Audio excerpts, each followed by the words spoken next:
Hey there, and welcome to Into the Terminal, episode 17. We're just rolling through these numbers right now. Today, we're going to talk about managing the CLI, or manipulating the CLI. Sorry, I can't even read. My name is Eric, the IT guy Hendricks, and I will one day learn how to read the script. But joining me is my lab extraordinaire, Scott McBrien. Good morning. So, Scott, I'm really excited about this week's series of episodes because we're kind of diving in layer by layer into the command line, into the terminal, into the guts of this thing, leading up to probably a pair of episodes over the next couple of weeks about writing bash scripts.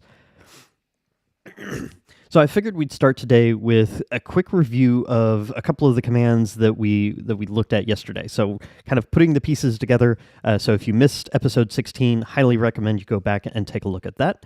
So you may remember that we introduced the grep command, which is basically pulls certain text out of files, and we ran this command of we grep for bash out of the etc password file, but we also added the $sign to ensure that was the only text that we got was bash and not like bashy or no bash or something like along the, I guess bash no, anyway, bad example. But we use the $sign to say that we just want the word bash. And then we also introduced the pipe command, or the pipe character, which we'll get into a little bit more today. And then we also introduced how to use the cut command to pull certain columns based on different delimiters. In this case, the etc password file uses the colon delimiter, and so we wanted to pull out columns 1, 3, and 7, and then another pipe. And then we also introduced the sort command, which in this case is going to sort our results alphabetically. So what that long, messy command is going to do is it's going to pull out any lines that have the bash the word bash in them. We want the first, third, and seventh columns, and then sort the results alphabetically. So we see that we've got the root accounts, we've got the RHEL service account that we've been using, as well as a few other systems accounts that have /bin/bash, and that's what we're going for with this command. Scott, do you want to expand on the results any? Yeah, so just one point of clarification. The $sign in our regular expression for bash, that matches the end of line character. Bash, or I should say regular expressions, do have a word marker as well, so you can pull out things that are delimited by spaces, tabs, punctuation marks, but we're not using that. We're using a $sign, which denotes end of line. So we're looking for things where the line ends with this string. But yeah, so what we're doing here is we're just passing input from the first command into the second command so that it will execute based off of that input, right? So if we break it down step by step, right, we get our output of bash or our grep, and then that's going to go into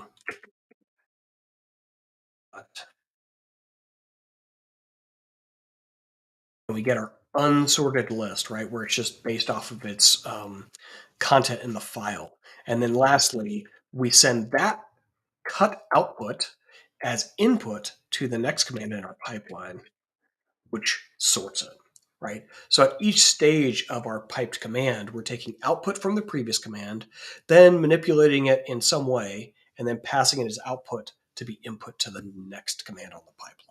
And so you can get like really complex operations just by tying this string of command skips. And Eric, you want to do another example?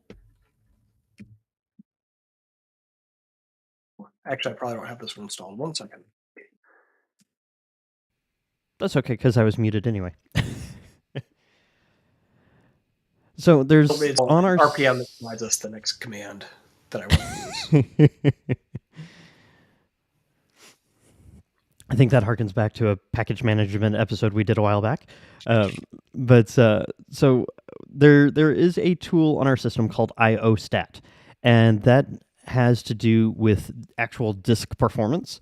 And so that's read and write speeds. That looks at queue depth for what is being written to our disks or being read from our disks.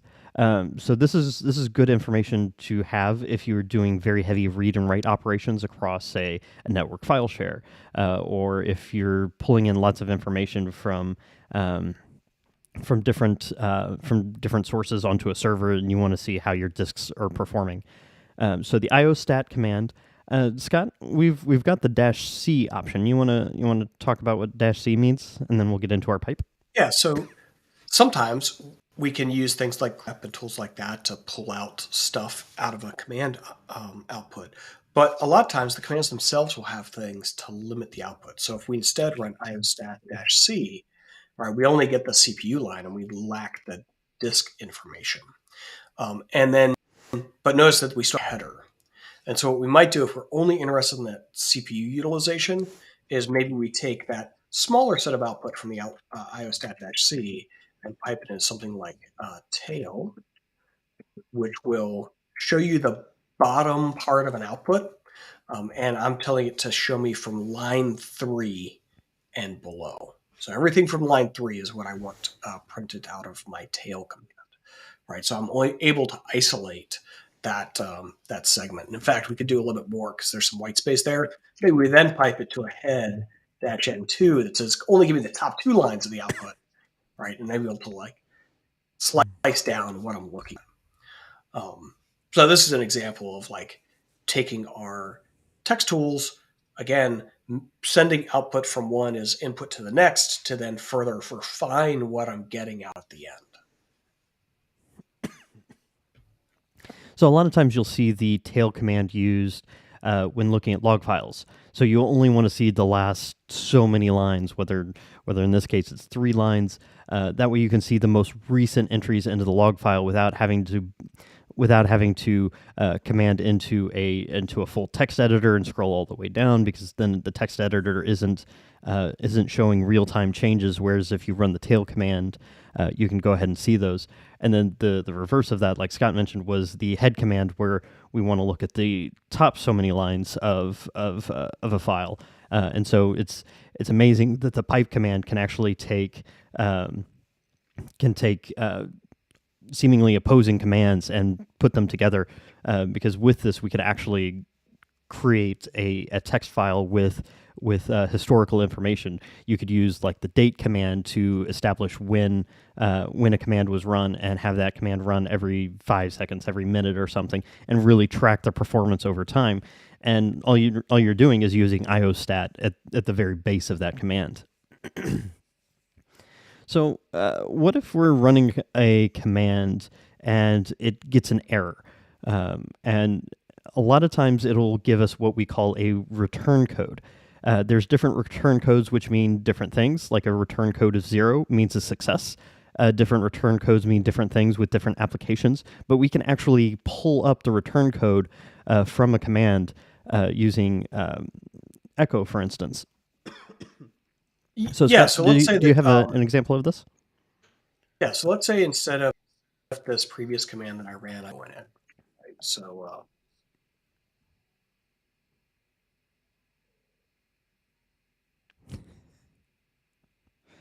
right, so clearly there is no Eric is the best option to iostat, and There what we should get be. is an error message.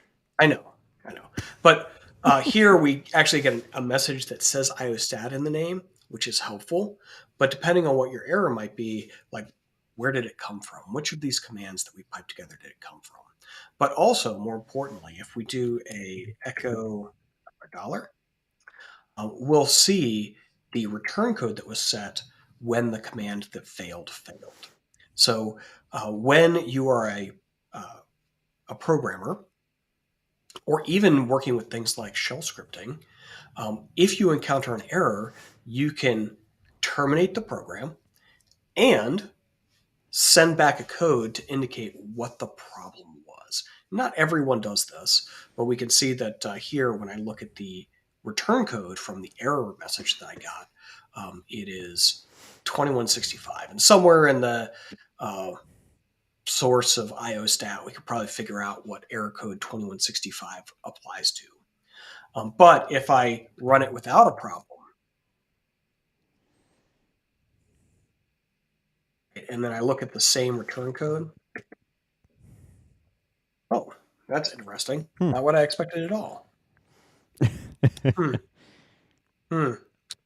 Let's try one more time.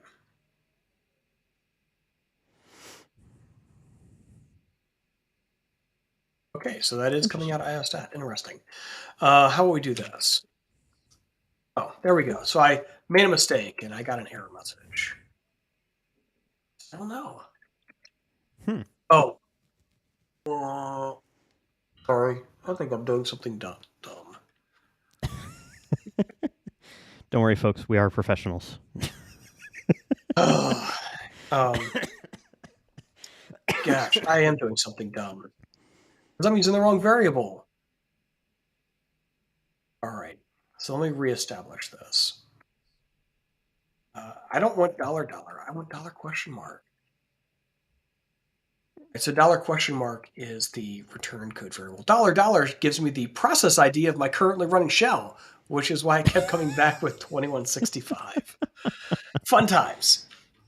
That still doesn't give us the output I would have expected because IOStat threw up an error and it's showing us a zero code. So let's see what happens if I do this. Right. So Okay, because it was reading the pipe command. that's right. So with error codes, 0 means everything operated as expected, which is why up here when we did our piped command and we looked at the return code and it came back as a 0, both Eric and I were like, that's unexpected. Whereas down here when we run it just the command by itself, it got the correct return code. So I have a feeling that has to do with how we do return values. So it turns out this $? Is set every time a command exits. So we did a echo $? Which showed me the previous command's exit code, which was this error from IOStat. But if I do it again, it shows me that everything is fine because now it's showing me the output of this echo command, which successfully printed the exit code from the previous command and then closed.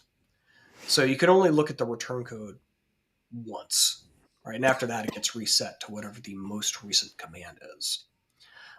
But what's interesting is you can make choices based off of that return code. And I think we'll get to that in the further, deeper dive.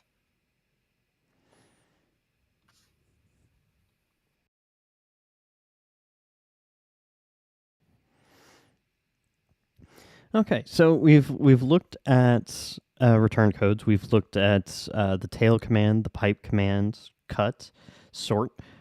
So if you check the show notes later on today, if you're catching this live, we'll have a list of commands and some additional resources that you can look at.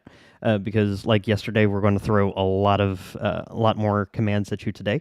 But we're just working on building up that systems administrator toolbox. And another command that we can use to manipulate the terminal is the T command, TEE. And Scott, no matter how hard I tried this morning, I wasn't sure how to explain this in a concise manner. Okay. Well, let's see what we can do here. So let me pull up this big list of stuff. Actually, yeah, that'll be fine. So the T command is a command that we can stick inside of a pipe. And think of it like plumbing, right? If you have two pieces of straight pipe joined together, what flows out of one flows as input to the next. And that's what we've set up here. But if you use a T-joint where there's a straight through, but then also a dropout, some of your data drops out into the, or some of your water will drop out into the dropout and some may be passed to the next pipe as it continues. And so that's essentially what the T command does. So we can drop in a T somewhere, and T takes a file as an argument. So let's do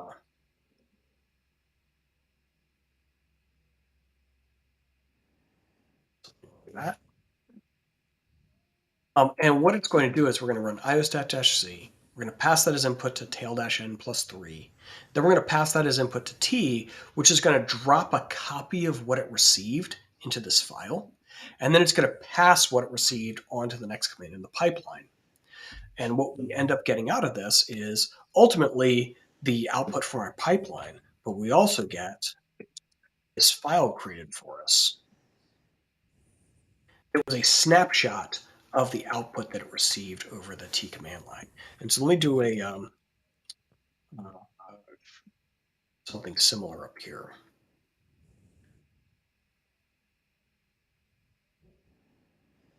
I'm just putting files in temp because I don't want to keep them. I'm using them as an example. And if the system were to remove them in 10 days of inactivity, that would be fine with me. All right. So we're going to grep for lines that end in bash and etc password. We're going to pass that to T, who will dump it into this file in temp, and then pass it on to cut and sort.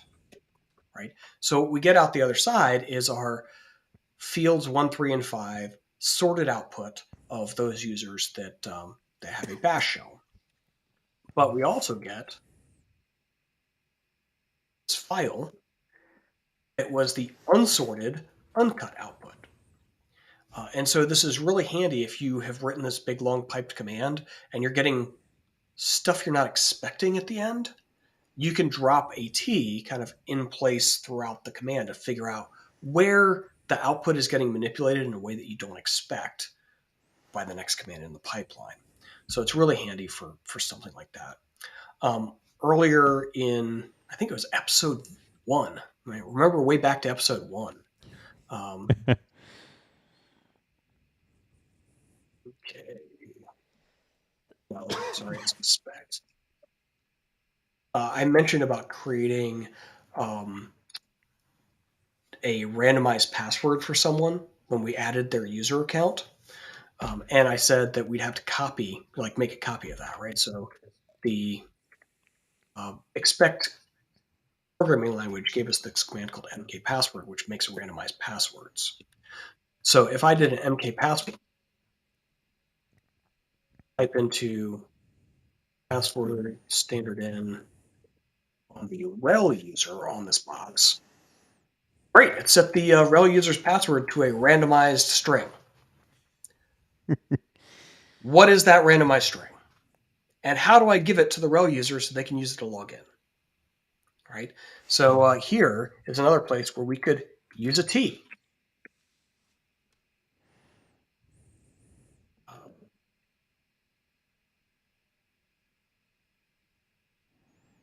Right. So we made the random password. We dropped a copy of it into this file in the current working directory. And then we passed it on to password who actually set it for the user. So now if I need to send that user an email activation or something, right, there's the password that was set for them. And when I rerun this command again, right, every time you run mkpassword, it makes a random string. So now I have a copy of what that random string was set to. All right, and this is where T is kind of handy, is inspecting what's happening in the pipeline at a specific time, or So I can saving think of a set of output at a specific time.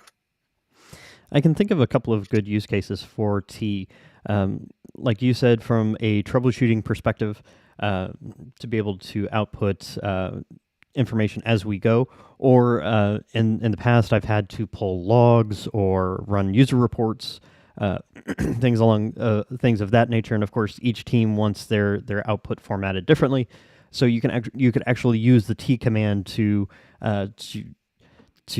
maybe group A needs it in this format, and so you could T that output out, but maybe the next team only needs to know like what users are actually on the box. So you could pipe a series of commands together using the T command and kind of in one pass get everyone the output information that they need.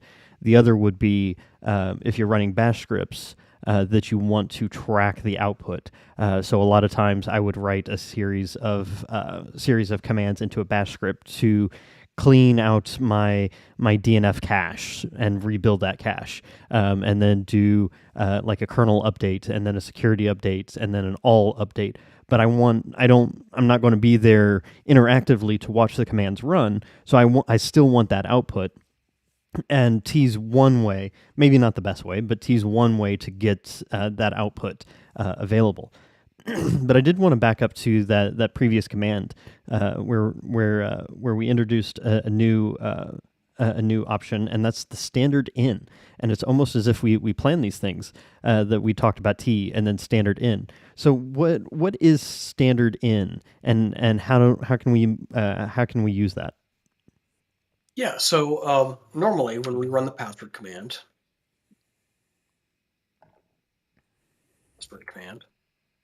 um, it prompts me for input that I type into the keyboard, right? So the normal place that utilities expect input from is the keyboard, right? And we call that standard input.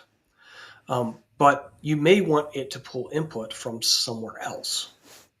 So instead of using the keyboard, we could pass input via a file. So um, password is kind of a weird one because it has this option that controls where it looks for standard in.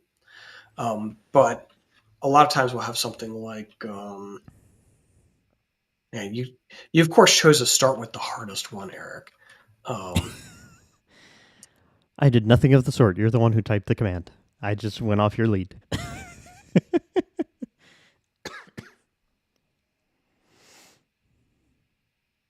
all right. All right. So it's maybe something like this, where usually, I don't want to do that either.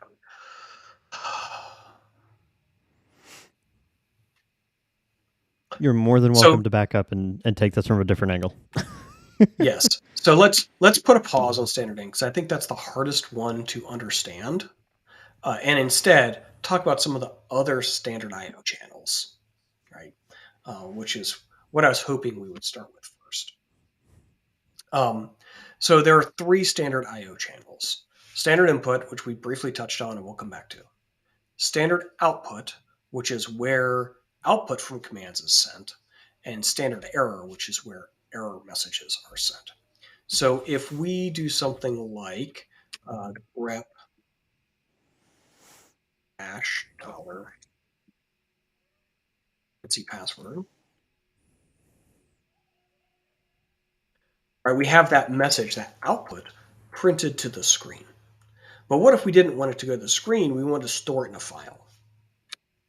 So we could use this greater than redirect operator to say, take this output, and instead of sending it to the standard place, which is the screen, send it to this file. Right? So we've captured that data in this file now. Right? If I take a look at it, that's the output that previously was going to the screen, the standard place. And now we're taking that standard output and redirecting it to somewhere else on the screen. We have a similar redirection operator used for error messages. So if I use something like find, I look over the entire system, something named www. So I get some error messages, right? Find is saying, oh, I can't look at this proc file. And if I was to do this as a normal user,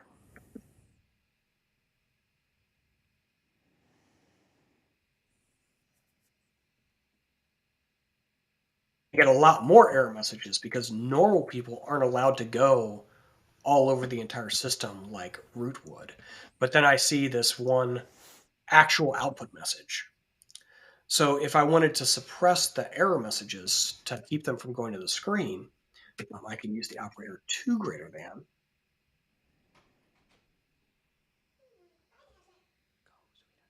and a file name. And instead of sending those error messages to the screen, they go into this file.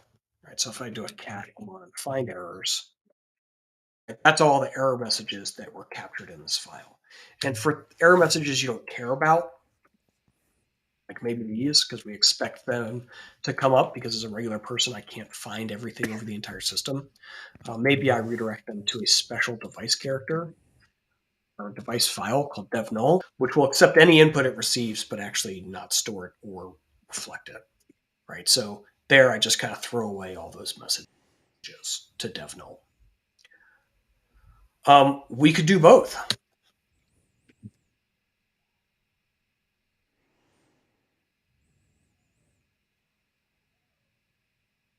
So here, I'm going to look over the entire system for a file named www, and then I'm going to send all error messages that I might get while running this command to dev null, so they're just lost because I don't really care about them. And then I'm going to take all the output that I get from this command and I'm going to put it in this file called found files. Right. So because I've redirected both errors and output, I get nothing from the command. It's silent. But if I actually look at the system, there's the output that it was captured that was redirected into my file. So pipes actually work in the same way. So if I find these files, and I don't remember if ls will take input over a pipe, but we'll try. So it's going to find the files, throw away the errors, and then the output from this command, instead of being stored in a file with that greater than redirect, it's going to be passed as input to the next command. Yeah, it didn't work.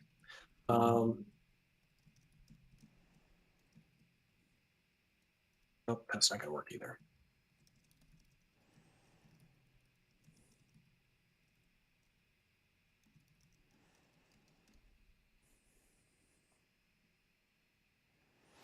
ls is a bad example. How about we type it to I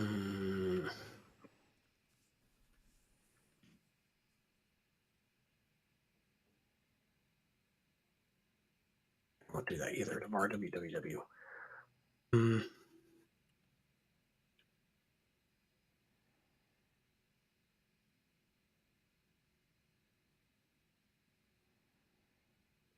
That's not really what I want to do either, but it works.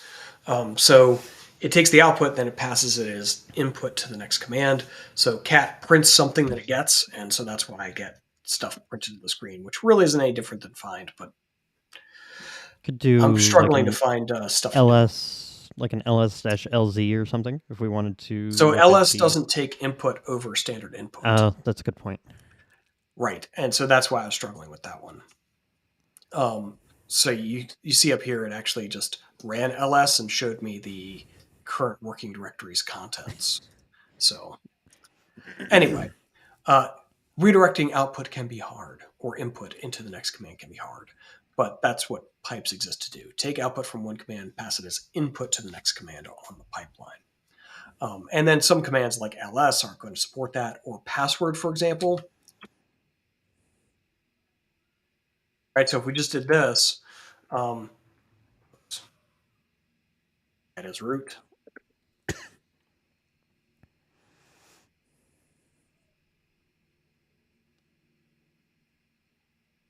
Right, so traditionally we would say it would try to set the password to /var/www, right? Except you'll notice there's a bunch of errors that come out of the password command. And that's because password by default doesn't accept standard input. So that data that it's getting over the pipe is refused. And hence why we get that error message, which is why we had to use the special option that say, hey, password, you need to accept that input over the pipe. You need to accept input through the standard in channel that you're getting from the pipeline. Right, and now it actually sets the RHEL user's password to /var/www, which would be an interesting password. I don't know that many people would be able to guess that. So to recap, standard in defaults to the keyboard, but in the case of, say, the password command, we can actually suggest commands accept input from other places for that input. Standard output is just the return that comes from your commands. So if you do an ls, or if you do a find command, the standard output is what it returns. The standard error is anything that's not a standard output.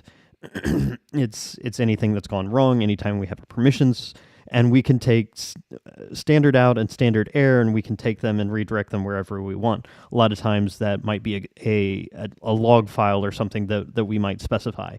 Or in the case of pipes, we may redirect it to we may redirect output or error into a pipe to do something with that information. And we'll see tomorrow when we start talking about shell scripting that you can actually take the return codes or the standard error, and if a certain error code is found, you can actually do certain things with that information. Versus if you had like a zero return code, if everything went successfully, you could do a different list of things, and we call those if then or if then else statements. So we do have one last thing to cover quickly because I know that we're running out of time together, and that is the difference between overwrite redirection operators and append redirection operators. So here we ran this command and we generated our bash users file. But what if I change it a little bit? And I now look for the string root, and I redirect the output to the same file. So before, I had a list of all the people that had the bash shell as their logging shell. But now it has the list of people that have root somewhere in their password line. So the redirection operator we're using of that single greater than is known as an overwrite operator. It will destroy the contents of the file that was previously there and overwrite the file with new contents from our command. So if we really wanted both pieces of data in a file, so I've already got the root user information in there. Let me change it back to look at my bash information. And I'm going to change the operator instead of a single greater than with double greater than. A double greater than says take the output from this command and append it to an existing file.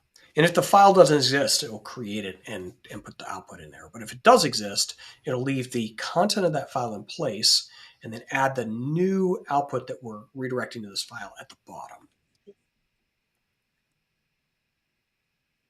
Right, so when I look at the file now, here's the 2 lines that were already in there for when I grepped for root. And then here's the 7 lines that I got by grepping for people with bash as their login shell. Right, whereas before when I used the single greater than, it overwrote the file with just whatever the content of the command was being sent to it. We can do that with error messages too.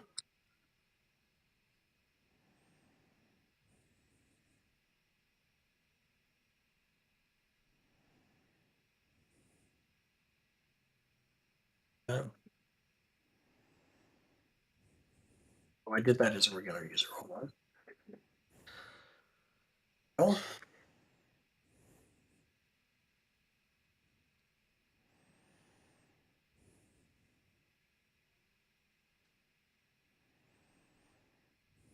okay.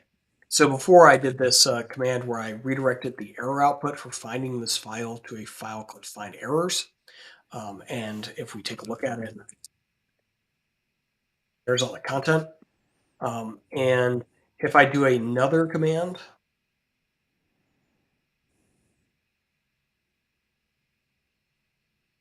this overwrites the file that I created right here. Notice the 2 greater than overwrites the find errors with the new errors from finding files named RHEL.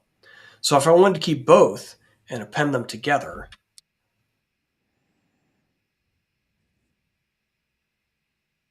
I would use 2 greater thans, right? This changes my overwrite error redirect to an append error redirect. And what I should see after this is a bunch of error messages from trying to find files named RHEL, followed by a bunch of error messages trying to find a file named www. All right, so let me do those one more time. And we will do something a little bit different to look at it. All right, so there's redirected. I got the file error messages for RHEL, and what I'm going to do is a word count. Right, so we saw 925 errors currently in this file. And if I redirect without the append, I should see probably roughly the same amount of error messages in this file. because it hit the same directories that it wasn't allowed to go into for the second find. So now if I change it to a redirect, where I'm keeping the file content in place and then simply adding new errors at the bottom, what I should see is when I word count this file, I should see twice 925 errors, right? So I kept the errors from my earlier find, and then I appended onto that the errors from my second find and kept them in place. There is one other weird redirect operator.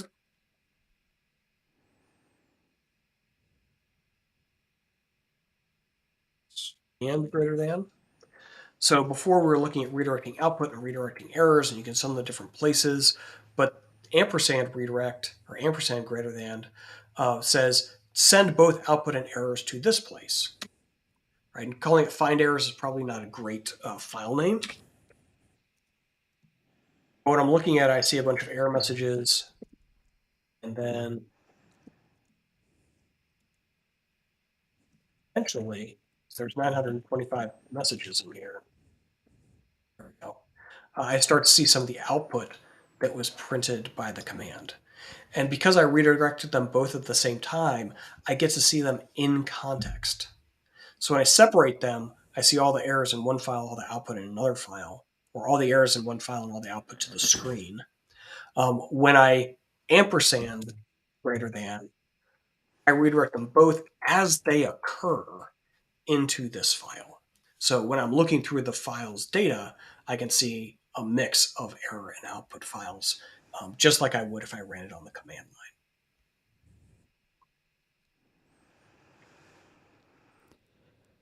So I can attest from years of being a systems administrator prior to this, the standard input output error are much easier to use than they are to explain.